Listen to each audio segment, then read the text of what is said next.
everyone. Welcome to another edition of the XP Billionaires podcast. Ray Thegrim here. I got Sky Knight and the Melzerker. We are going to talk RPGs with you, just like we did last week, and just like we will do next week. Just you wait. You'll see. I'll prove it to you. Was that a Hamilton reference in there? I don't even know what Hamilton is, but... we're going to have to stick around after the show. It's okay. I've kept you before. It's only fair. All right, let's say hello to everybody. We'll start with Sky. Sky, how are you doing today? Oh, I'm all right. I haven't melted yet. I mean, one can only hope, but summer is getting just that much more vicious. So. Yep. Yeah. All right, Mel, how are you doing today? I'm not too bad. I finished Eliza this week, which I really enjoyed. So thank you for the review or for the recommendation. You're very welcome. It's an interesting one.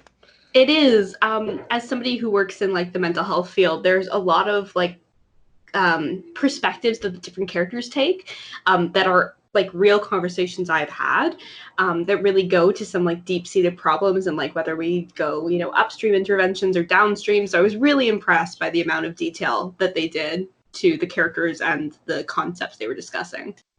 Yeah, the whole game was rather well executed overall, I thought. Who did you go with at the end? I picked Ray. I loved Ray too much not to. Yeah, I went with Nora. That was my second pick. I was like sitting there and I'm like, obviously I'm not going with either of the corporate jerks, but yeah. But yeah, it was very, very satisfying. Yeah, I'm nearing the end of the first Trails in the Sky game because I haven't been able to stop playing it. And I've never been a prouder person in my life. Yes. I'm playing it on PC. It is delightful. You should also play it. Anyone who is listening, please play. Yes. I'm filled with energy today, clearly. You know what? That's still something. And you're promoting Trails. I mean, doesn't matter what level of enthusiasm you are, you just have to promote it. That's all that matters. Yeah, here's your $10 incentive bonus. Seriously, Falcom, if you do anything like that, let me know. I'll bleed you dry. Yeah, call us. Yeah. As for me, I've been playing a lot of Trials of Mana. I've been really enjoying it. It's been a lot of fun. And although it is a remake, I still feel that it is a story from the 90s. It's still very predictable. A lot of what's happening is, I don't know, I can really just see it coming as far as the eye can see, but it's still enjoyable nonetheless. I'm having a lot of fun with it. Kind of in a trope alert kind of way? A little. Yeah, my party right now, I chose Kevin as my main, and Duran and Reese as my allies. I've picked a pretty physically heavy party, which is kind of fun. We've got a little bit of magic between us, but most of it's just healing and debuffs. So it's been pretty easy so far. Like, I'm not finding the game overly difficult. I haven't been in a situation where I've game overed, so that's a plus. But it's still a lot of fun, and I'm once it's done, there's going to be a quick fire review up for it. So definitely look forward to that when it happens. On that note, let's get into this week's fun little discussion, and we might hear a little bit more about Trials of Mana later on today because of it. So, we talk a lot about this show about RPG characters and their development of our party members. But one of the things that we've noticed is that when a non-human party member is introduced or included, they have a tendency to be somewhat underwhelming in a variety of ways. Now, while this isn't 100% the case, it does seem to happen a lot more than not. So I thought this would be kind of an interesting discussion to have. So, we're going to do that. I don't know. It seems simple enough. So I guess the first question that I have is what makes you want to use a non-human character in your party when you get them? I like trying to use every character myself. I'll try to get them to see what they're capable of, how they might be able to fit in my current party balance. And that's what typically will decide whether or not I keep them. If I can give them a role where they can do something better than one of my other current party members, I will do that. But the same can be said about any other party member that I pick up. It doesn't typically matter to me whether they're human or not, but if a non-human character is not given much of a backstory or an explanation for why they're there, I'll tend to just kind of put them aside as well. Like I think of characters like Umaro from Final Fantasy VI or even Mog, where as non-humans, like Mog had a cool ability with his dance skills, but there were so many better things out there for me to be able to use. And Umaro was a beat stick, but unless you had the right relic on him, you didn't have actual control over him. Yeah, there are an awful lot of less than useful non-human party members in RPGs. And it's very annoying. Yeah. Well, what makes you want to use one, Sky? Well, I like the novelty, right? But it's also about utility, right? So that's where it often falls apart for me because it's just like you're fun. I like the look of you. I like that you're a little different from the human or really human-esque characters. But if you're simply just not that useful overall or have bad party synergy, then I am sad and I will not want to use them. This is one of the things that makes Robbins, the penguin from Alliance Alive, so freaking wonderful because he's a tank and tanky penguins are the best. He doesn't noticeably suffer compared to the other characters, and I love it. Yeah, he's definitely an exception to the rule from everything you've told me about him. Yeah, and the other thing is that there are a few games out there that get really creative with non-human party members, like Suikoden 3 and the mounts. Like Bright and Fubar, whose name was supposed to be Hoover and not Fubar, but anyway, Konami. The thing is, if you pair them with their partner, because Suikoden 3 had this system where you put the party in pairs. If you pair them with their partner, the partner will sit on their back and they'll act as a mounted unit and have like combined stats, stuff like that. I mean, the thing it's a little less flexible because you've got two party members acting as one, right? But it was a neat twist on the idea, and that's the sort of thing that makes me happy to use non-human characters. Give me a twist on it, make it interesting, make them useful. That's all I ask. That's really interesting. That's a really cool mechanic. Oh yeah. Suikoden did some cool stuff. It certainly did, and yeah, while that combat mechanic did have its flaws, the pairing system was pretty cool. I completely agree. Stupid fire runes and their friendly fire. Yeah, Suikoden 3 had a lot of good and bad. Not gonna lie. Yeah. Yep. All right, Mel, what makes you want to use a non-human character? Well, I'm not going to surprise anyone with this answer, is that I want them in my party because I like them. I think they're interesting and I want to see more of them. I really like games where characters interact based on whether or not they're in your party. And that they might bicker about something or have kind of a long discussion about a certain topic or perspective. And I love that. It gives me really incentive to not only use them, but use them in different pairings.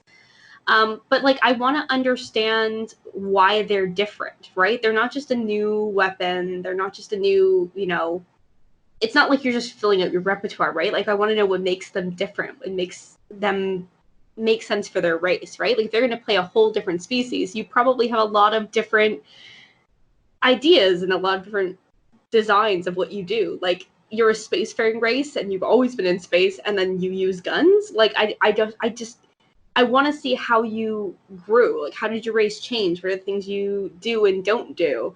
That are like societal. Like, I just want to know this character as more than just, the next one in the list. Well, and it's always nice too when you have the opportunity to see where they come from. Like, I'm going to talk about Suikoden 3 here again.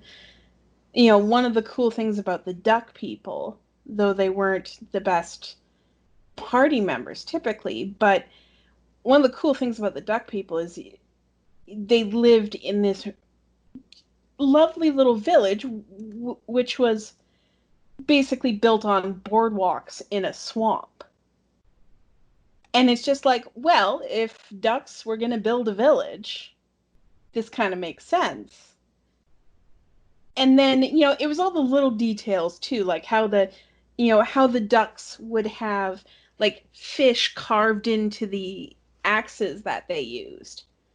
They had all these little details that made them, not just seem like a human with a different skin. Yeah, exactly, right? And I think that's what it comes down to, right? If you're going to have an alien or an animalistic or whatever it is, like, you've done that for a reason. Like, they should behave differently and respond differently based on who they are. I mean, every person is different, but if you're not even from the same culture or language or, religion, obviously that gets more and more interesting, and that's what we should want to see more of. Yeah, it's just good writing. There you go. There's my hot take on writing a good non-human party member. Be a good writer. All right. Well, in that case, what makes you consider a non-human character well written? If it comes down to writing, answer me that.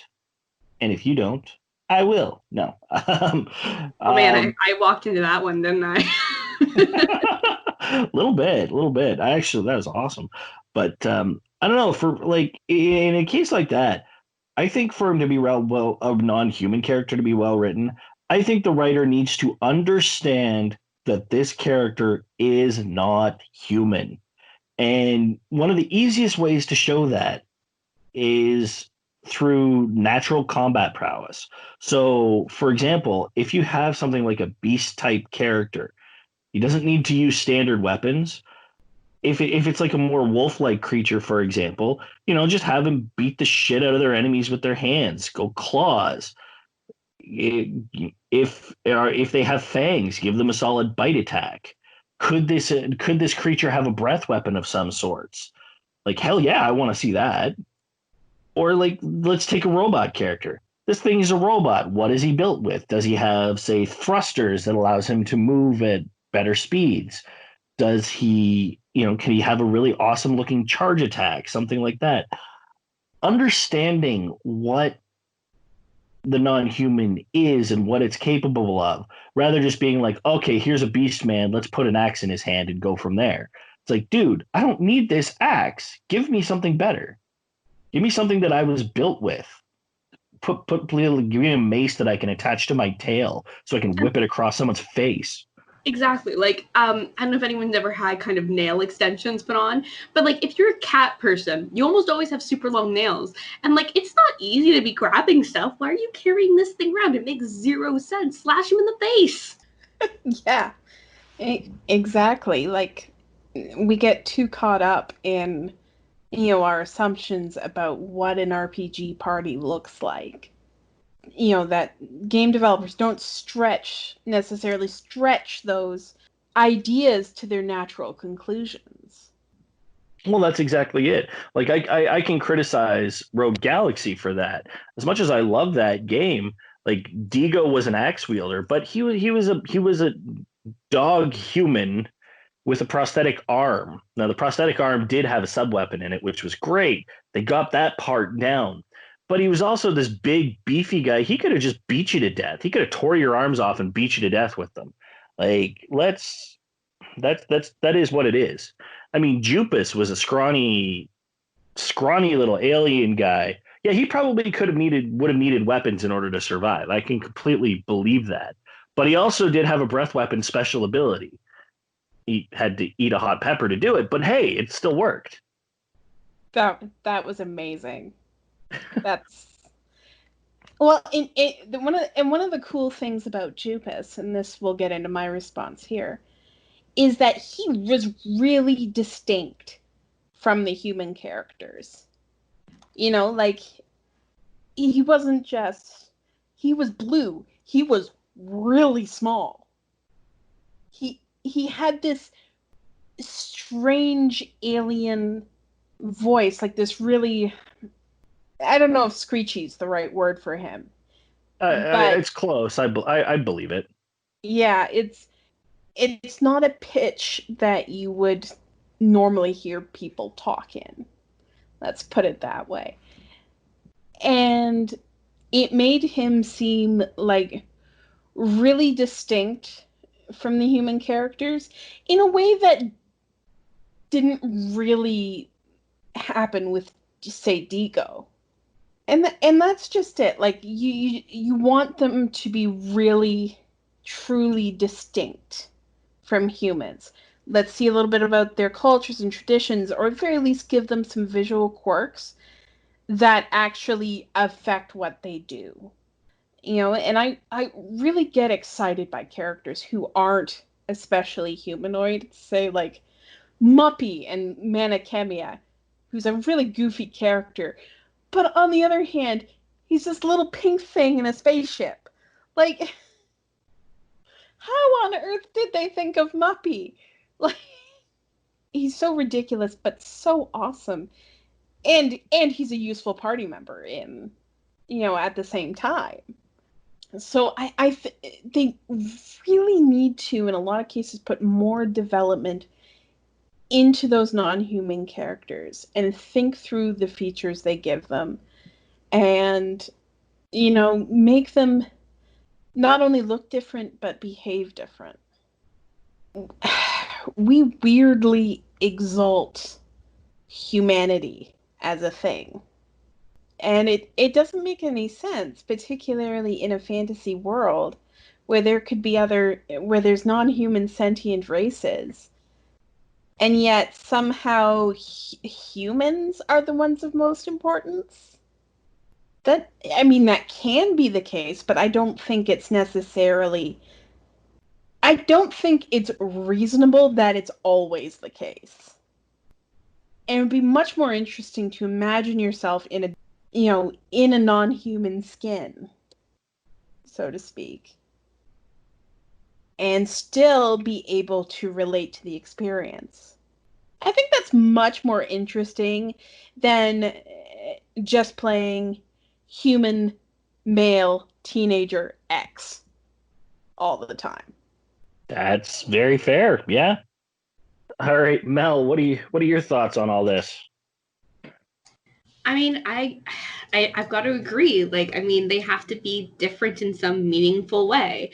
If you're going to say that our world invents another species or another alien race or a robotic AI or something, like, we need to understand why that is there. Otherwise, it comes off as just this like strange little addition to be like, see, we have a mascot or something. Right? Like, I think we want to learn about their cultures. We want to learn about how to communicate with them effectively. Think about, there's a scene in Mass Effect 3 where you're meeting Rex's people and you walk up to one of their leaders and you headbutt him because that's a sign of, power among their people, which is important. But you would never do that with, another race. And I think those are the kinds of things you want to understand is like, I have a sense of who this person is and what will cause them to respect me. I just want to understand how their society and their expectations of the world differ from yours and how that can make for an interesting story. Yeah, no, that's absolutely the case. I mean, sci-fi has an interesting leg up in this. I find that when it comes to, more alien characters, I see this a lot more, and that in all forms of media, like Mass Effect, definitely. But Star Trek's been doing it for decades. You've got, Star Wars did it. I don't know how much they're doing it now because I haven't watched the newer movies, so I don't really know. But you've got and if anybody knows this one as obscurely, Babylon 5, that was a beautifully written piece of non-human cultures out there. It was fantastic. I think where sci-fi gets tripped up is that while that things like, say, Star Trek do a good job of you know writing the cultures. However, they're still obsessed with this mold of the human. Now, understandable, they need an actor to play it. When a lot of the Trek series were done, they didn't have terribly reliable or the best CGI, all that stuff. There were technical limitations. But now we're not nearly so locked in that way. And we still don't see enough experimentation with making aliens that are really alien in and don't have, say, two arms, two legs, two eyes, like the traditional human mold. And that's true. And now I do know Star Trek has tried to do that with stuff outside of the television series. Mostly, I know the Tholians, for example, are they're very spider-like, as they're portrayed in Star Trek Online. And I know they're talked about a lot more in Star Trek's expanded literature. So they're trying to do it. But yeah, visually, it's a lot harder to do, and it was a lot harder to do back then too. So like I get that. But yeah, like in video games, you don't have that excuse, but at the same time, yeah, I mean, humanity's not the only species out there. Let's be a race of aliens traveling the stars. Let's see how we think of the humans as we interact with them, when we make first contact. Yeah, and I think this is one of those things that just frustrates me in general is that in most, like in 90% of games, folks, it's like we're always the same, right? Humans are always super dangerous, but we're creative. And like there's this sense of like we've just decided what we are as a species. And I like to people play with that too, right? Like part of the fun of having aliens is saying, how do you change in response to that? Oh, exactly. What we need is we need to see a series or a book or whatever, something about an alien species exploring the galaxy, and it's in a universe where humans are just the butt of every joke. I think that'd be priceless. Yeah, we'd see how well it sells, but I'd buy it. yeah, so would I. I'm not gonna lie. All right, let's move on at this point. So the last question I have for you guys today is: would you like to see more non-human characters as your RPG protagonist? I mean, I would, and quite literally, I am actually playing a game that's letting me do that right now. Like I was saying earlier, I'm playing Trials of Mana, and because it lets you pick your starting protagonist, kind of similarly to Octopath Traveler in that regard, I chose to start with Kevin. And it wasn't even because he was a non-human character. I didn't even know that at first. I chose him because he was a fist fighter.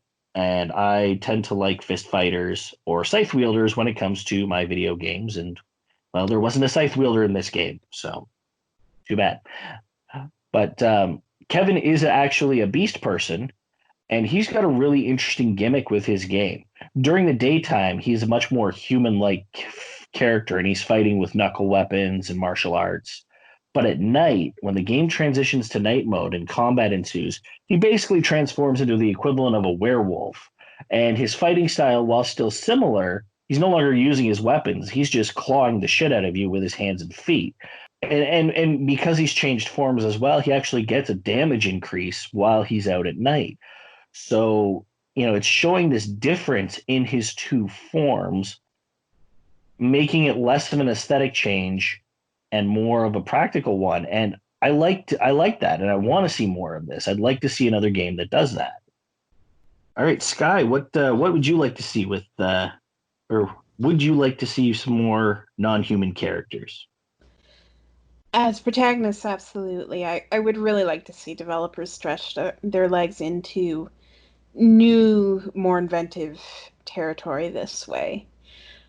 And in fact, I really want to play Intelligent Life that just feels really different from you or I. And there's not enough of this in general in games, not just RPGs. So give me more. Give me more. Novelty goes a long way. And we tend to fall into the same tropes all the time. So, yes, let's get some interesting non-human characters as RPG protagonists sooner rather than later. And just for you, the developers are going to create a video game, the first one with a non-humanoid protagonist, and they're going to be pigeon people. Pigeon people are amazing. Has nobody played Half-Full Boyfriend? They're so dreamy. No. Here it comes. But they're so dreamy. They're pigeons. They're the rats of the sky. They're mangy little hedge pickers. Rats are beautiful too. They're carriers of disease and they eat garbage. I mean, come on, that sounds like the human race to me. Are you sure we're talking about pigeons anymore? Okay, fair. Touche. I won this episode. Chuck it up in the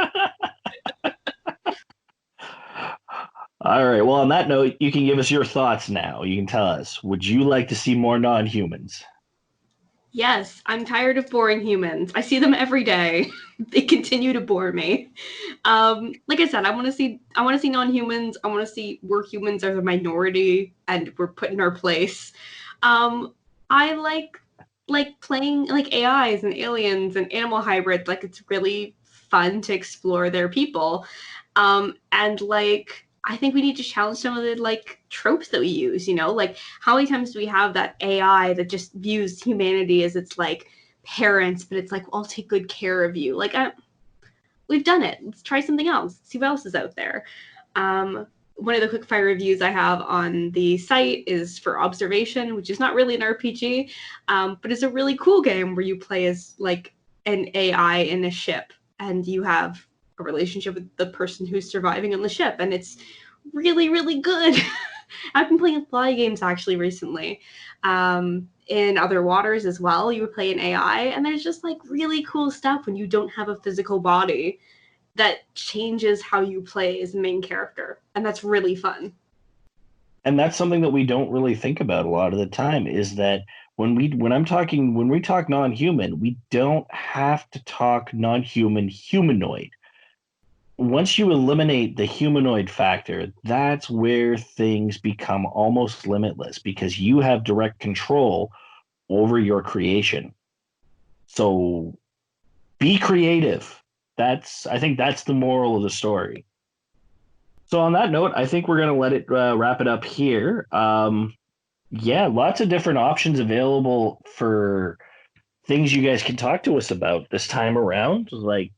What are some non-human characters that are really, really well written? Let us know. You can email us at our website. That's xpbillionaires@gmail.com. Sorry, our email address, I should say. And or you can hit us up individually if you agree or disagree with any of our points. Please let us know. We'd love to have a discussion. You can find me on Twitter at billionairesxp, or you can check out my gunpla pictures on Instagram at Group. Sky, where can everyone find you? I'm at SkyKnightXP on Twitter and skyknight.xp on Instagram. And Mel, where can everyone find you? You can find me at Feminist Gamer on Instagram and Feminist Gamer 3 on Twitter. I also GM a D&D game every Wednesday on Twitch, and I'm a regular on Geek Girl Authority, so check that out. Alrighty. And don't forget to check out our website for the aforementioned quickfire reviews, written features, and all that information we've just told you about on how to reach us. You can find out all that on xpbillionaires.ca. And lastly, don't forget to check out our newsletter on our Ko-fi page, ko-fi.com/xpbillionaires. Feel free to send a donation if you're feeling generous and like what we do here. But if not, that's no problem. Just spread the word of what we do. Let's build a community. I really would like to see that. So that's going to be it for us this week. And remember, whether human or not, as long as the party's awesome, we're able to keep gaming. We'll see you next week. See ya! Bye-bye!